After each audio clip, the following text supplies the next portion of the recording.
And welcome back. It's time for this week's Capitol Report with Pat McGuigan of CapitolBeatOK.com. Pat, you told me that you were a little disappointed in Governor Mary Fallin's State of the State speech. Tell me why. Well, I'm afraid there wasn't a whole lot of substance in the speech. There were great words on Justice Reinvestment Initiative, but of course, great words were uttered when the legislation was approved and she signed it over 2 years ago. There's almost no pretense left anymore in the Fallin administration, at least from where I sit, of right-sizing government. That is fundamentally looking at some functions, deciding maybe you're not going to do them. There's across-the-board budget cuts for some agencies. There'll be increases for some others. And the governor's OklahomaWorks program, to me, at first blush, it looks like central planning.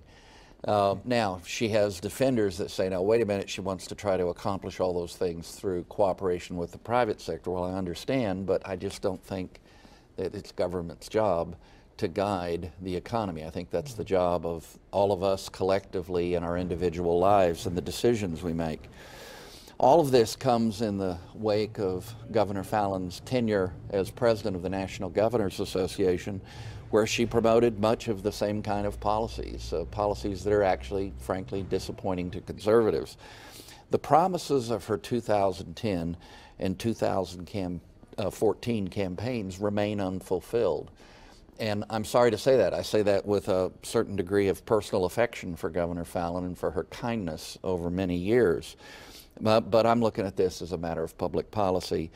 And I'm not sure how any fiscal conservative as well as other kind of conservative could be anything other than disappointed in Governor Fallin so far. Maybe she'll be able to say you were wrong in a couple of years, and that'd be fine with Pat McGuigan. You'd be happy to admit such. Okay.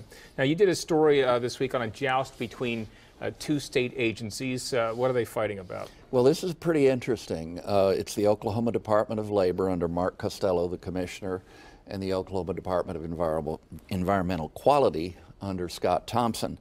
Costello wants to look into the possibility that there's duplication of services or perhaps inefficiencies in the role both of them play in terms of asbestos management, regulation of business, and so forth. Costello asked informally, initially, for information about how DEQ does its work, how many FTEs, that kind of thing. He was turned down informally, so then he submitted a formal open records request. It was not forthcoming. And so now, I don't know what's going to come next. The agency and Energy Secretary Mr. Teague, to whom Thompson reports, not only said no, but H-E-double-L no.